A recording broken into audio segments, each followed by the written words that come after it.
Welcome back to the Cheating Tales Lab. First of all, a huge thank you for helping us reach 5,000 subscribers. To celebrate, we're launching our second channel, Infidelity Tales Lab, where you'll get one-day early access to all our stories plus exclusive, original cheating wife stories you won't find anywhere else. You can subscribe now by clicking the link in the description or the pinned comment, or simply search for Infidelity Tales Lab on YouTube. The channel page is on the screen. Don't miss out. Subscribe and listen to exclusive cheating wife stories early. Now let's begin today's story. Carlton Bright's shoulders sagged as he pulled into the driveway of his modest suburban home. The setting sun cast long shadows across the neatly trimmed lawn, a stark contrast to the dark clouds of corruption he'd battled all day. At 38, the environmental engineer felt decades older, worn down by the constant fight against global tech's attempts to bypass regulations for their dam project. He stepped inside, greeted by silence. Victoria's car was in the driveway, but there was no sign of his wife. The house was a mess, as usual. Dishes piled in the sink, toys scattered across the living room floor. Carlton sighed, resigned to another evening of cleaning up after his family. He started in the kitchen, scrubbing dishes with more force than necessary as he replayed the day's arguments in his mind. By the time he reached the upstairs bathroom, his frustration had simmered down to a dull ache. He emptied the small trash can mechanically, barely registering the contents until a flash of white plastic caught his eye. Carlton froze, the half-filled garbage bag slipping from his fingers. Nestled among crumpled tissues and empty toothpaste tubes lay a pregnancy test. Positive. His mind raced, thoughts crashing into each other like waves in a storm. It had been 5 years since his vasectomy, a decision he and Victoria had made together after the twins were born. They'd agreed their family was complete with Emma and Olivia, now 7 years old. Carlton's hands shook as he picked up the test, studying it as if it might suddenly change its result. He took a deep breath, trying to calm the rising panic in his chest. There had to be a logical explanation. He found Victoria in the living room, sprawled on the couch, her attention fixed on her phone. She didn't even look up as he entered. "Vic," Carlton said, his voice strained. "I found something in the bathroom trash." Victoria's eyes flicked up briefly, then returned to her screen. "Mmm?" Carlton held out the pregnancy test. "Care to explain this?" For a split second, something like alarm flashed across Victoria's face. But it vanished so quickly, Carlton wasn't sure he'd seen it at all. She shrugged, her tone dismissive. "Oh, that must be a false positive. Or maybe one of my friends used our bathroom." "Don't be so paranoid, Carlton." She went back to scrolling on her phone, effectively ending the conversation. Carlton stood there, the test still in his hand, feeling like the ground had shifted beneath his feet. Victoria's casual tone, her lack of surprise or concern, it all felt wrong. He opened his mouth to press further, but the words died on his lips. What if he was overreacting? Maybe it was a friend's test, or a false positive like she said. Starting an argument now would only make him look foolish and paranoid. Carlton retreated to the kitchen, tossing the test in the trash.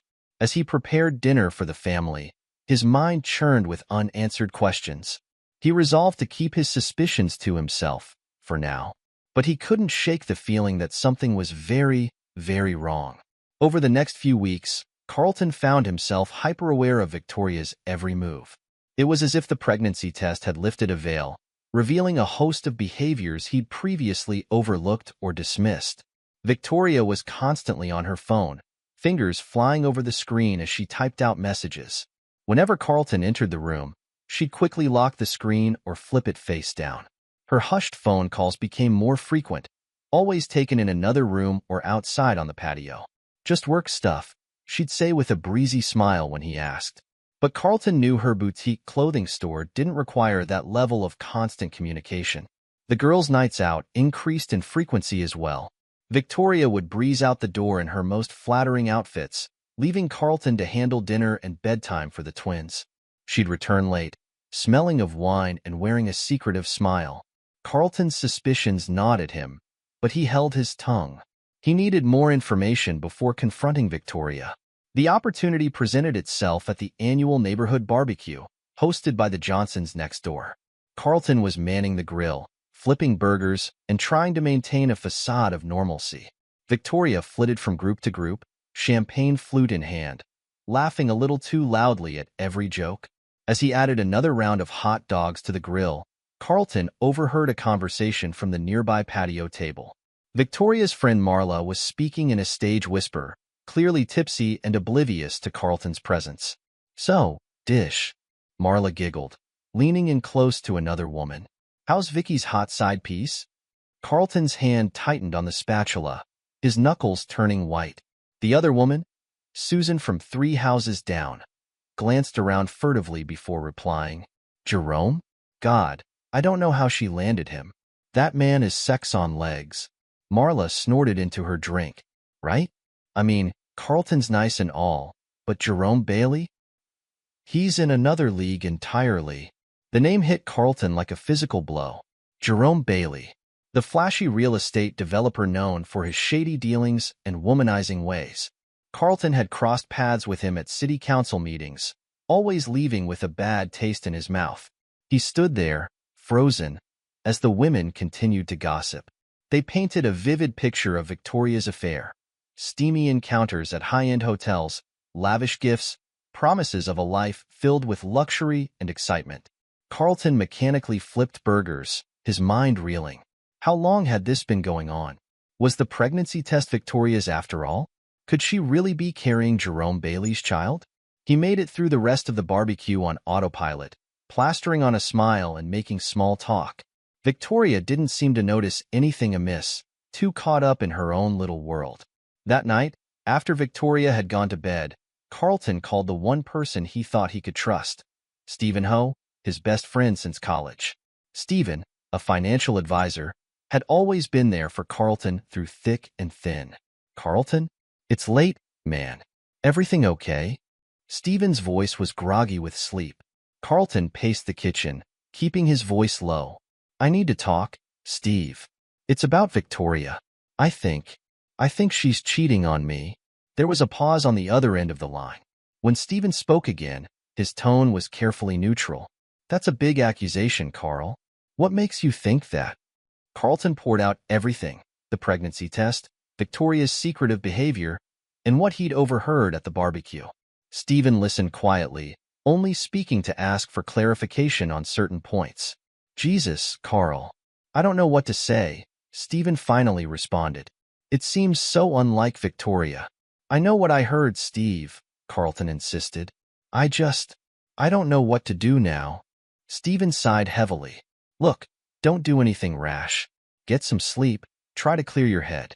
We'll meet for lunch tomorrow and figure out a game plan, okay?" Carlton agreed, feeling a small measure of relief. At least he wasn't alone in this anymore. He thanked Stephen and hung up, unaware that his supposed best friend was already dialing Victoria's number. In a tastefully decorated high-rise apartment across town, Victoria's phone buzzed. She extracted herself from Jerome's embrace, frowning at the caller ID. "Stephen? What's going on?" Jerome propped himself up on one elbow, his chiseled features creased with annoyance. "Who's calling at this hour?" Victoria held up a hand to silence him as she listened to Stephen's urgent whispers. Her face paled. "He knows," she hissed. "How much?" Jerome sat up fully now, his dark eyes narrowing. Victoria listened for another moment before ending the call. "We have a problem," she said, turning to face her lover. "Carlton's getting suspicious. We need to be more careful." Jerome's laugh was cold and dismissive.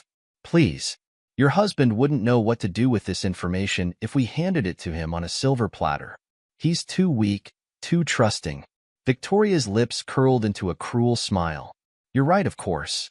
Still, we should take precautions. I'm not ready to give up this cushy life just yet." As they fell back into bed, plotting and scheming, Carlton tossed and turned in his empty bed across town. Blissfully unaware that his closest friend had just betrayed him, he clung to the small comfort that he at least had Stephen in his corner. The following week found Carlton buried in work, desperately trying to gather evidence against Global Tech's illegal activities. The corrupt corporation was pushing hard to bypass environmental regulations for a massive new development, one that would devastate the local ecosystem. Carlton sat at his desk, surrounded by stacks of reports and environmental impact studies. His eyes burned from staring at his computer screen, combing through data for any inconsistencies or red flags. He barely registered the knock on his office door. Burning the midnight oil again. Bright? Carlton looked up to see his colleague, Diane, leaning against the doorframe. Her expression was a mix of concern and admiration. Someone has to, Carlton replied, rubbing his eyes. Global tech isn't going to expose itself. Diane stepped into the office, lowering her voice. Be careful, Carlton. I've heard rumors that they're not above playing dirty to get what they want. Carlton's jaw tightened. I'm counting on it. The dirtier they play, the more evidence will have to bring them down. As Diane left, Carlton's phone buzzed with a text from Victoria. Working late again. Don't wait up. He stared at the message, a familiar mixture of anger and hurt churning in his gut. Part of him wanted to confront her, to demand the truth. But the rational part of his brain knew he needed more proof before making any accusations. Carlton threw himself back into his work with renewed vigor. If he was fighting battles on all fronts, so be it. He'd win them all or go down swinging. Hours later, Carlton finally called it a night. He drove home in a daze, his mind still buzzing with environmental data and half-formed strategies against global tech. The house was quiet when he arrived, Victoria's car noticeably absent from the driveway. Carlton found Mrs. Delgado, their elderly neighbor, dozing on the couch. She often watched the twins when both Carlton and Victoria worked late. Mr. Bright, she said, startling awake. I'm sorry, I must have dozed off. Carlton forced a smile. No worries, Mrs. D. I appreciate you staying so late. How were the girls? Oh, they were angels as always, Mrs. Delgado replied, gathering her things. They were so excited to tell me about their day, especially about the nice man who sometimes picks them up from school when their mommy is busy. Carlton froze, his hand halfway to his wallet to pay Mrs. Delgado. I'm sorry, what man? Mrs. Delgado looked confused. The one they call their fun uncle. Tall fellow, very handsome. Drives a fancy red sports car. The description matched Jerome Bailey perfectly.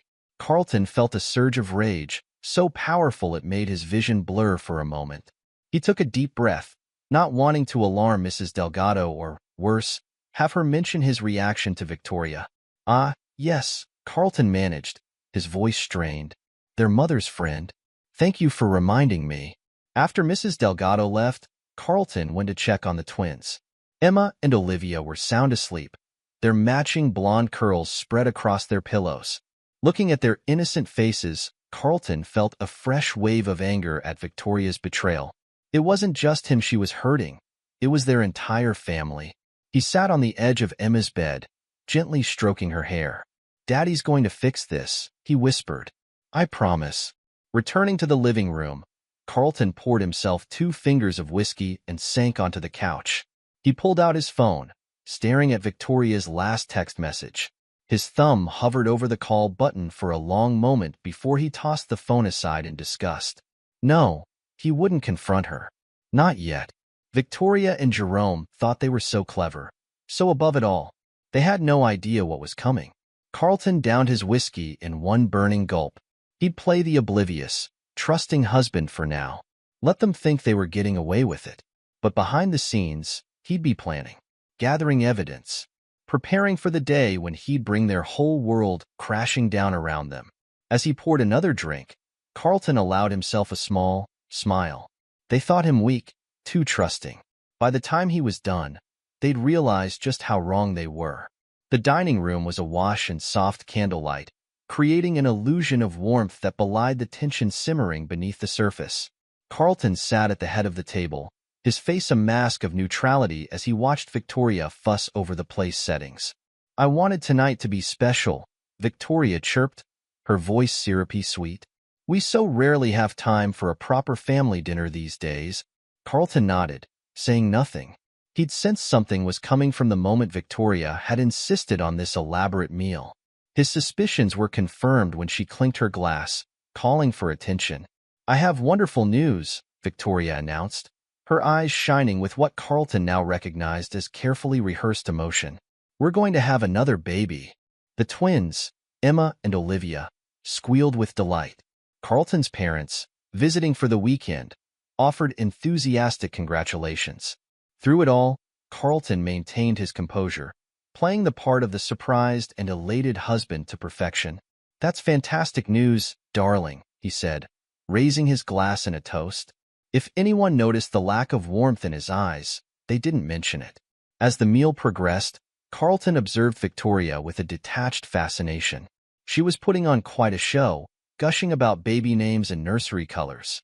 He almost admired her acting skills, if not for the rage simmering just beneath his calm exterior. Later that night, after the girls were in bed and his parents had retired to the guest room, Carlton retreated to his office. He pulled out a leather-bound notebook from a hidden compartment in his desk drawer. Inside were meticulous notes detailing Victoria's comings and goings, snippets of overheard phone conversations, and other suspicious behavior. Carlton added today's date and a brief entry about the pregnancy announcement. He'd been documenting everything for weeks now, building a case that would leave no room for doubt. But he needed more irrefutable proof that would stand up in court and in the court of public opinion. With a smile, Carlton picked up his phone and dialed a number he'd researched extensively. "Zachary Stark Investigations," a gruff voice answered. "Mr. Stark? I'd like to arrange a meeting. I have a delicate situation that requires your expertise." 2 days later, Carlton sat across from Zachary Stark in a nondescript diner on the outskirts of town. Stark was a burly man with shrewd eyes that missed nothing. He listened intently as Carlton laid out the situation, nodding occasionally and taking notes. "I need ironclad evidence," Carlton finished. "Photos, videos, financial records. Anything that proves the affair and any potential conspiracy against me." Stark leaned back, sizing Carlton up. "This won't be cheap, Mr. Bright. And it won't be pretty." Carlton met the investigator's gaze without flinching. "Whatever it costs, whatever it takes. I want them exposed." As Carlton left the diner, his phone buzzed with a news alert. He froze, staring at the headline. "Respected pediatrician Samantha Bailey honored for Children's Health Initiative." The accompanying photo showed an elegant woman with kind eyes accepting an award. Carlton's mind raced. Samantha Bailey, Jerome's wife. Another innocent caught in the crossfire of Victoria and Jerome's selfish actions. For a moment, Carlton hesitated. Was he going too far? But then he remembered the look on Victoria's face as she announced her pregnancy, the casual way she'd involved their children in her deception.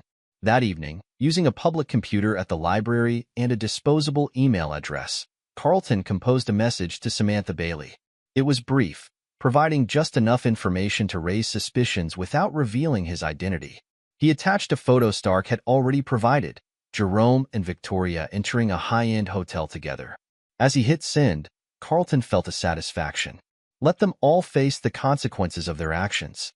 He was done being the oblivious, trusting husband. It was time for the architect of vengeance to begin his work.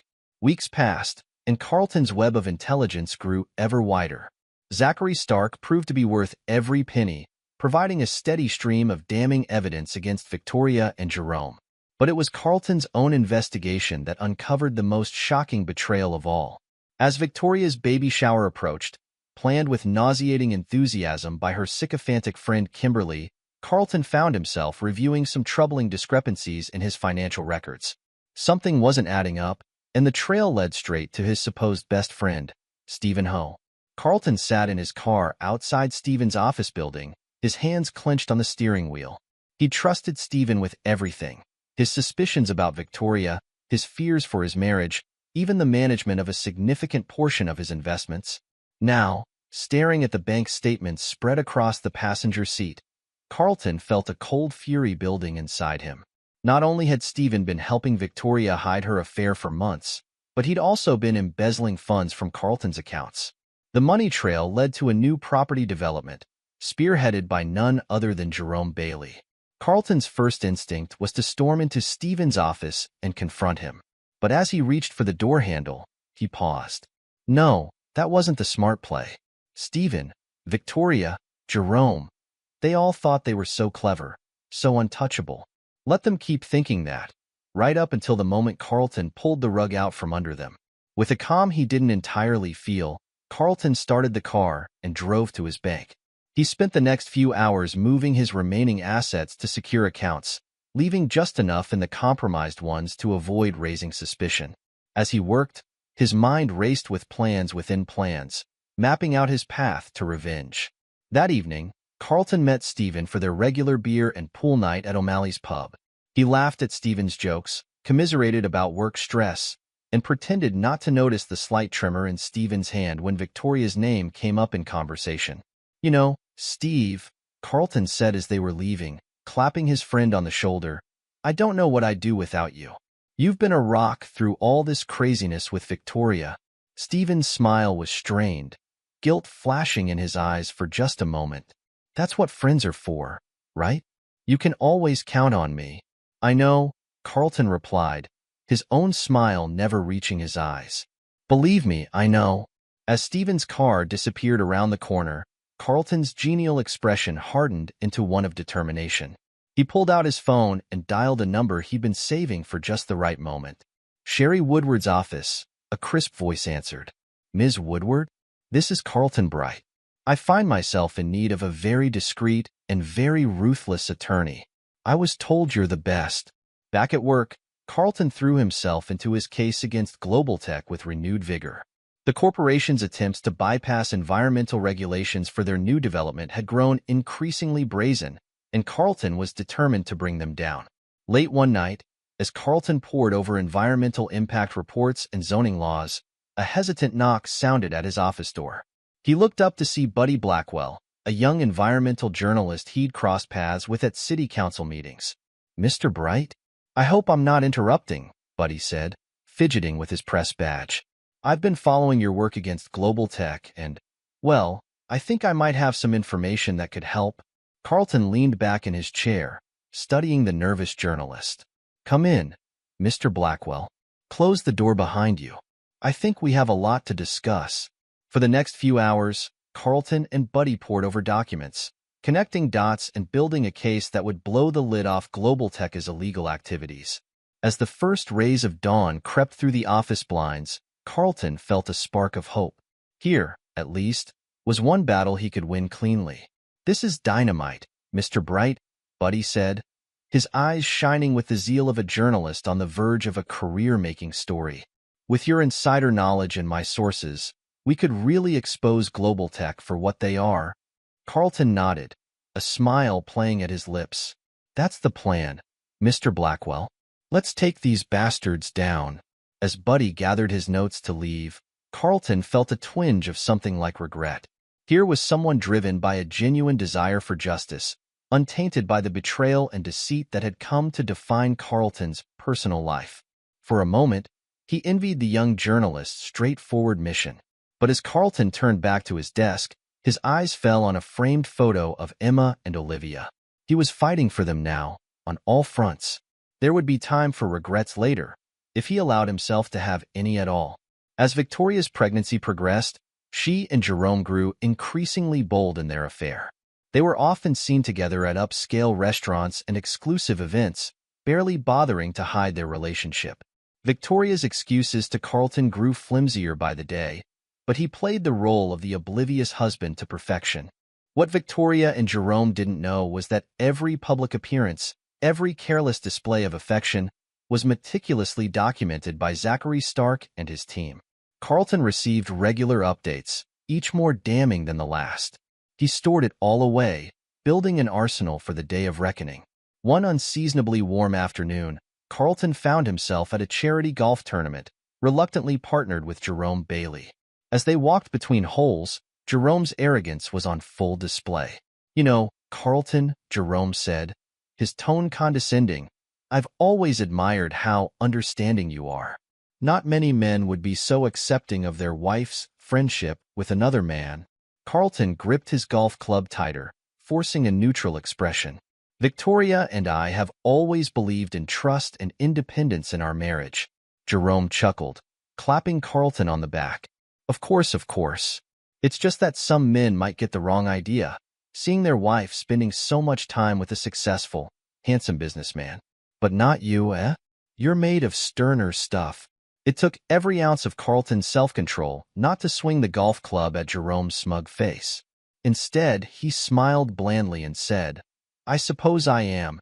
Later that week, Carlton overheard Victoria on the phone with Stephen, their voices drifting through the partially open study door. "Everything's on track," Victoria was saying, her tone hushed but excited. "Once the baby's born, we'll file for divorce. With what you've done to his accounts, Carlton won't know what hit him. He'll be broke, and Jerome and I will be free to start our new life." Carlton's hands clenched into fists, but he forced himself to remain still, listening. Stephen's reply was hesitant. "I don't know, Vicky. This is getting out of hand. Carlton trusts me. Maybe we should." "Don't you dare back out now," Victoria hissed. "You're in this as deep as we are. Or do you want Carlton to find out how you've been managing his investments?" There was a long pause before Stephen sighed. "No, you're right. I'm in. Just be careful, okay?" As Victoria ended the call, Carlton silently retreated to his home office. He pulled out his phone and dialed Sherry Woodward's number. "Ms. Woodward? It's time to move forward with those legal maneuvers we discussed. And I need to make some changes to my will and financial arrangements. How soon can we meet?" Over the next few weeks, guided by Sherry's razor-sharp legal mind, Carlton put into motion a complex series of moves designed to protect his assets and lay the groundwork for his eventual divorce.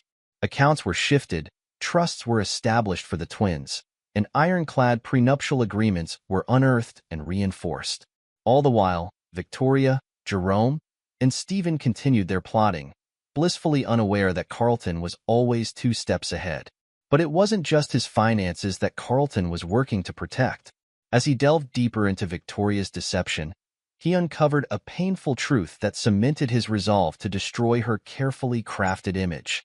It started with small things. The twins mentioning that Mommy was always too busy to help with homework, or that she'd forgotten to pick them up from soccer practice again.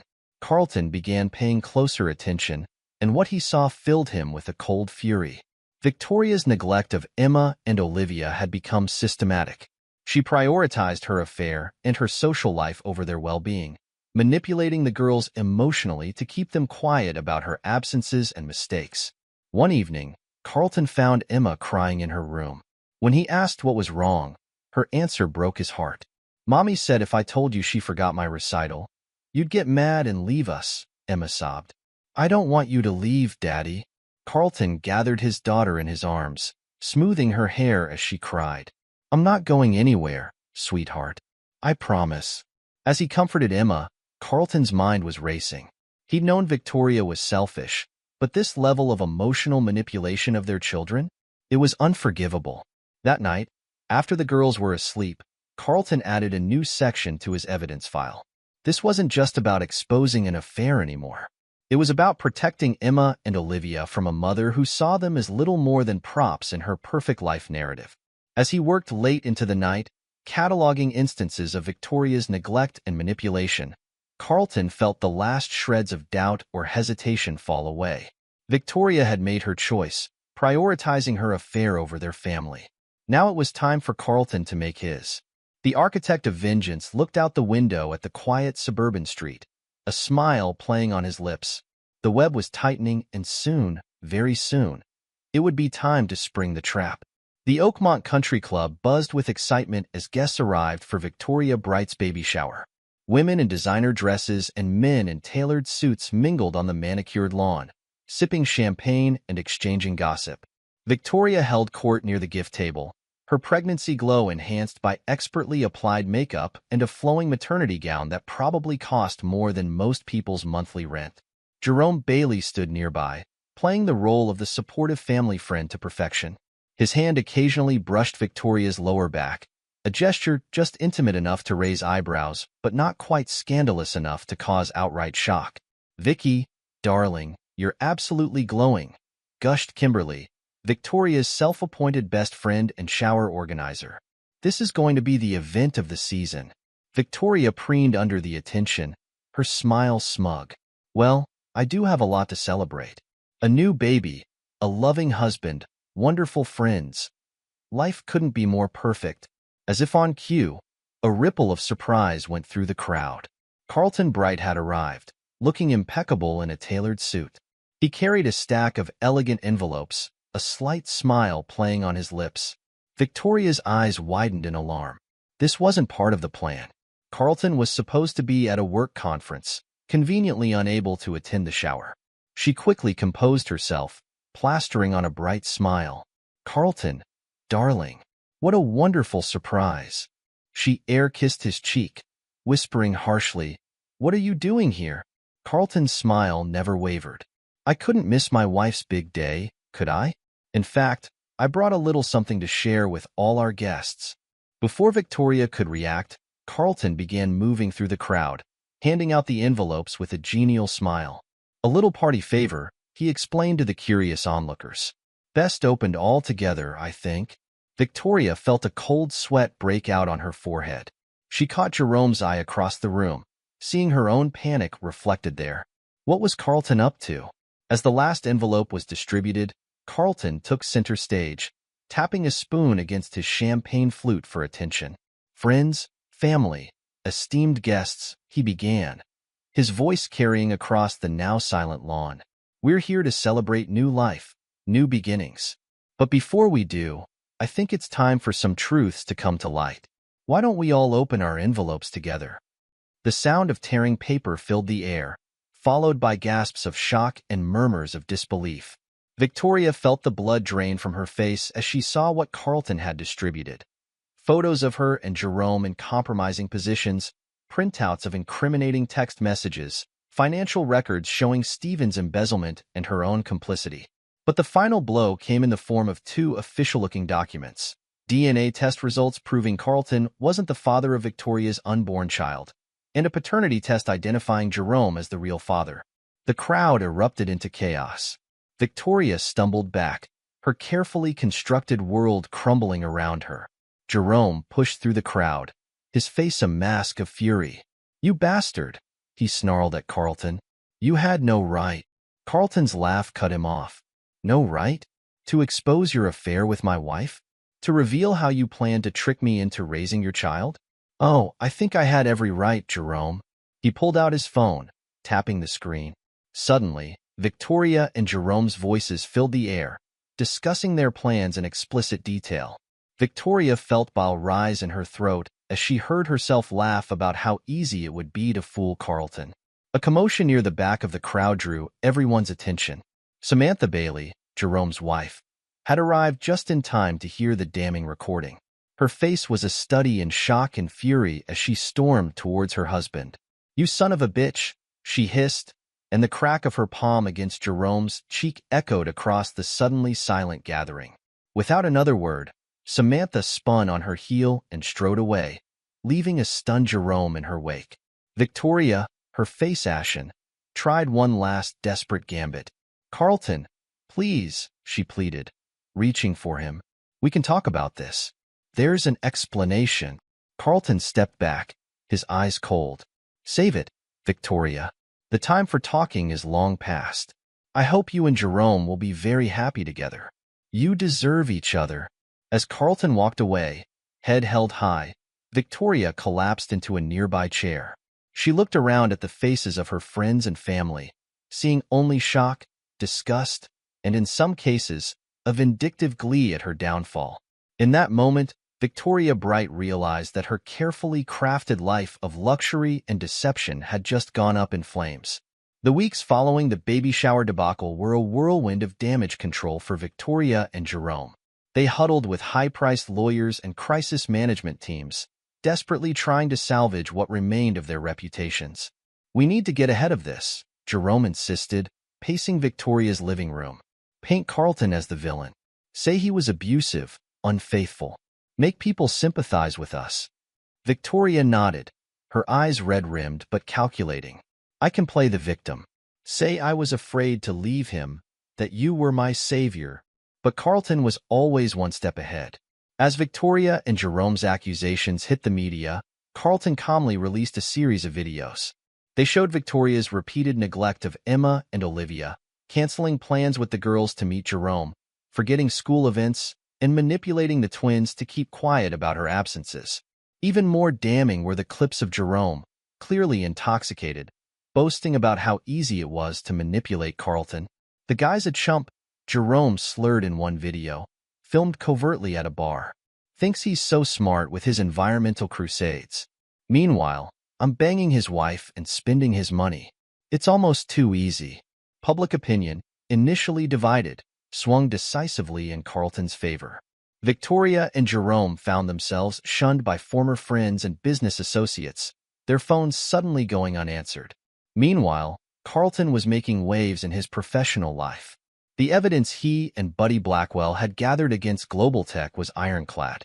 Carlton's testimony before a grand jury was powerful and convincing, laying bare the corporation's illegal activities and disregard for environmental regulations. As Carlton left the courthouse after his final day of testimony, he was mobbed by reporters. "Mr. Bright, how does it feel to bring down one of the biggest corporate polluters in the state?" Carlton's response was measured but forceful. "This isn't about personal satisfaction. It's about protecting our environment and holding corporations accountable. Global Tech thought they were above the law. Today, we proved them wrong." The headlines the next day were glowing. Environmental hero brings down corporate giant. Carlton's whistleblowing had earned him national recognition, with environmental groups hailing him as a champion of corporate accountability. This positive press, combined with the evidence of Victoria's infidelity and Jerome's boasts, turned public opinion firmly in Carlton's favor. Social media was flooded with messages of support for Carlton and condemnation for Victoria and Jerome. But Carlton wasn't done yet. While the public drama played out, he had been quietly working with authorities, providing evidence of Stephen's embezzlement.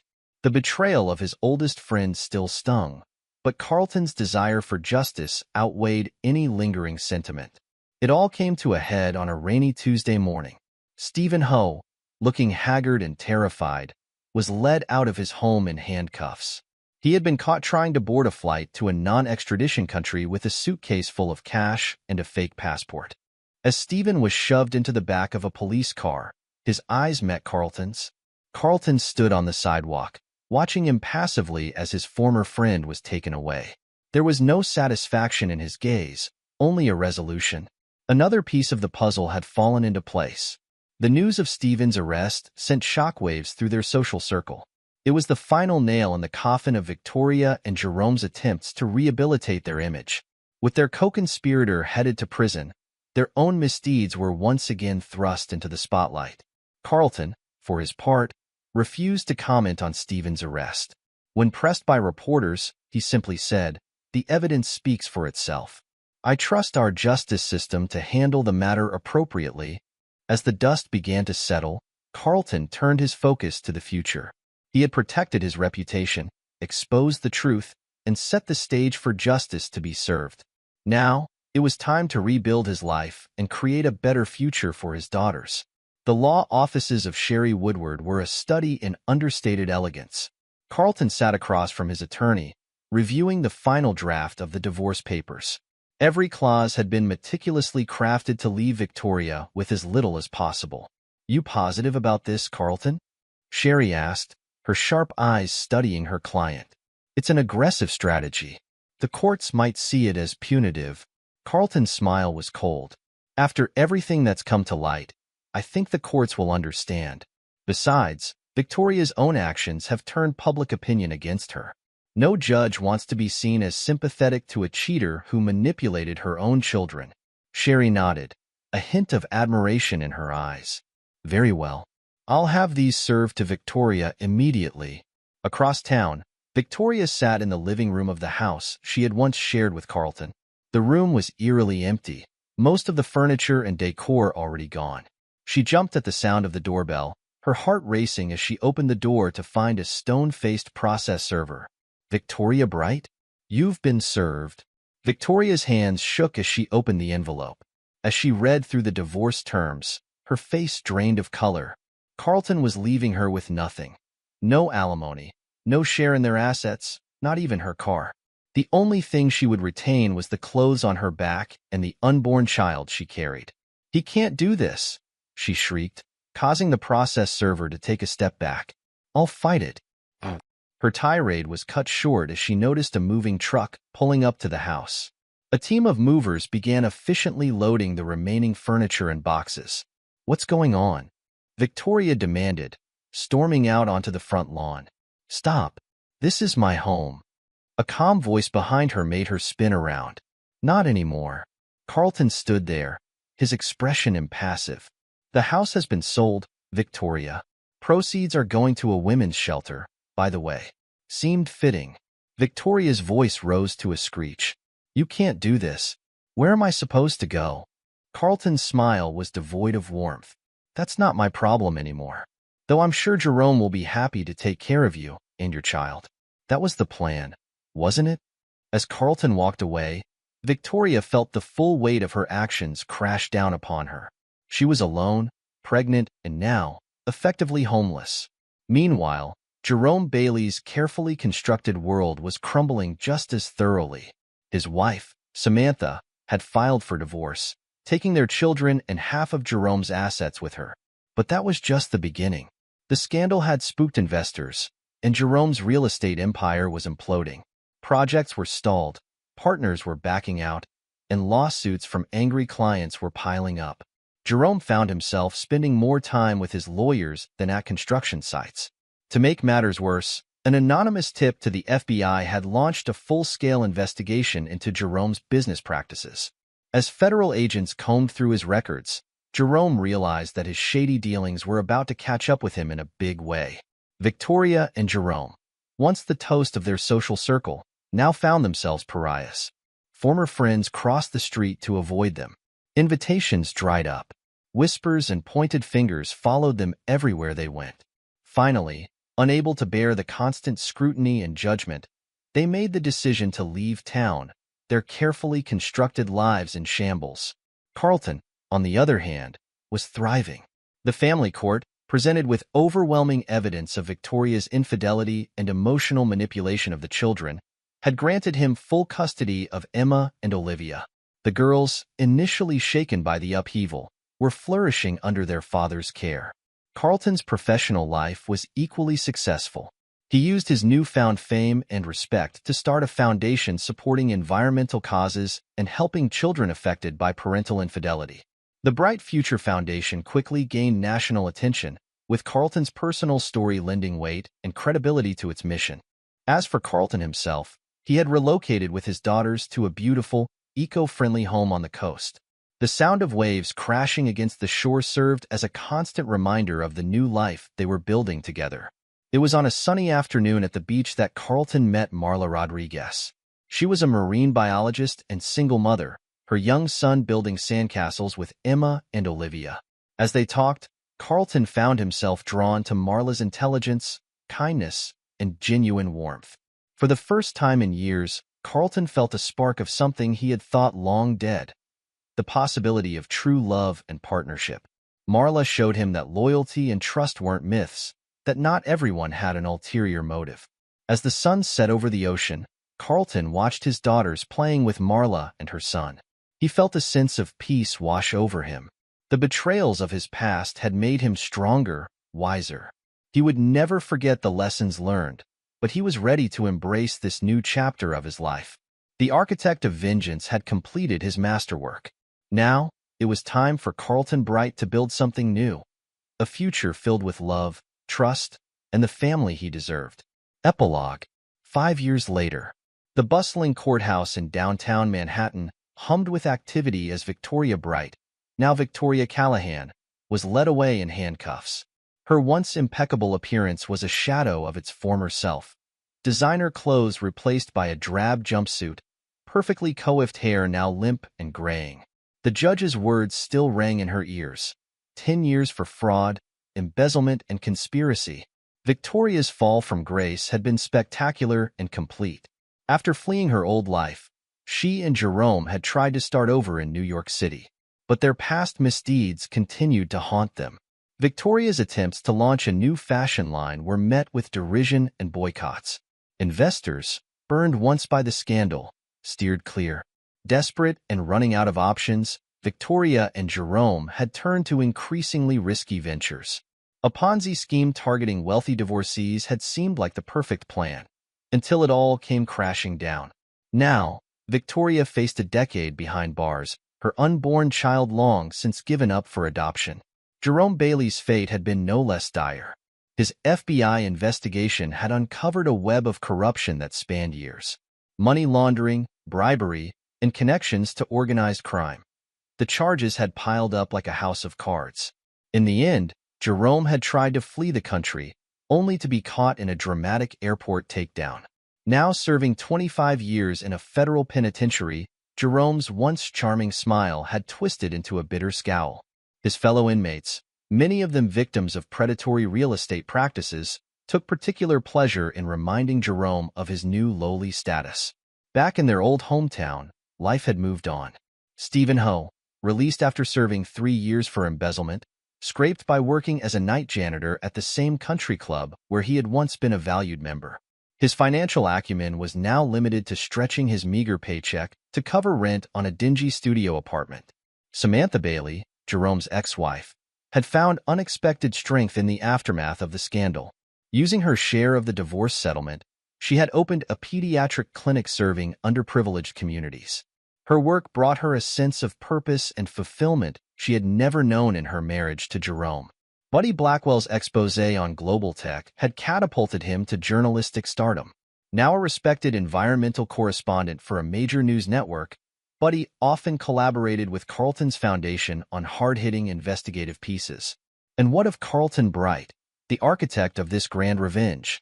The years had been kind to him, lines of experience etched around eyes that now sparkled with contentment rather than simmering rage. The Bright Future Foundation had grown into a powerhouse nonprofit, its dual mission of environmental protection and supporting children of broken homes earning accolades nationwide. Carlton's office walls were lined with awards and commendations, but he took the most pride in the letters from families his organization had helped. Emma and Olivia, now teenagers, had blossomed under their father's care. The trauma of their early years had faded, replaced by the security of knowing they were truly loved and supported. Both girls showed a passion for environmental science, often joining their father on foundation projects during school breaks. Carlton's personal life had flourished as well. His relationship with Marla Rodriguez had deepened over the years, built on a foundation of trust, respect, and shared values. They had married in a small ceremony on the beach 2 years ago, their children serving as attendants. Their blended family lived in harmony in the eco-friendly coastal home, which had been expanded to accommodate everyone comfortably. Marla's marine biology work complemented Carlton's environmental initiatives, and together they were a formidable force for positive change in their community. On this particular evening, Carlton stood on the deck of their home, watching the sun set over the ocean. Marla joined him, slipping her hand into his. "Penny for your thoughts?" she asked, leaning her head on his shoulder. Carlton smiled, drawing her close. "Just thinking about how far we've come. How different things could have been." Marla nodded, understanding in her eyes. She knew Carlton's full story, had helped him work through the lingering pain and anger. "Do you ever regret it? How things ended with Victoria and the others?" Carlton was quiet for a moment, considering. "I regret that it was necessary," he said finally. "But I don't regret protecting myself and the girls. We built something beautiful from the ashes of that betrayal." As if on cue, laughter drifted up from the beach where their children were having an impromptu bonfire. Emma and Olivia were animatedly explaining tide pools to Marla's son, their faces alight with enthusiasm. "We certainly did," Marla agreed, her voice warm. They stood in comfortable silence, watching their family below. Carlton felt a deep sense of peace settle over him. The past couldn't be changed, but it had shaped him into the man he was today. A man who understood the value of true loyalty, the strength found in adversity, and the power of using one's skills for positive change. The architect of vengeance had long since laid down his tools.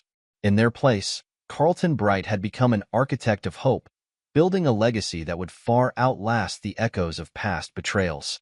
As the stars began to twinkle overhead, Carlton and Marla joined their children on the beach.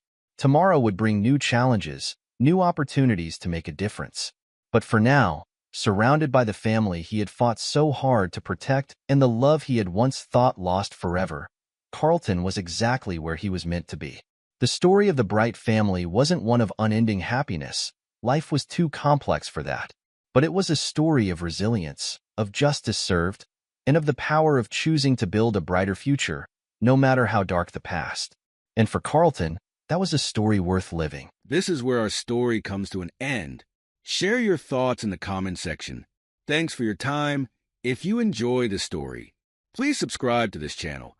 Click on the video you see on the screen, and I will see you there.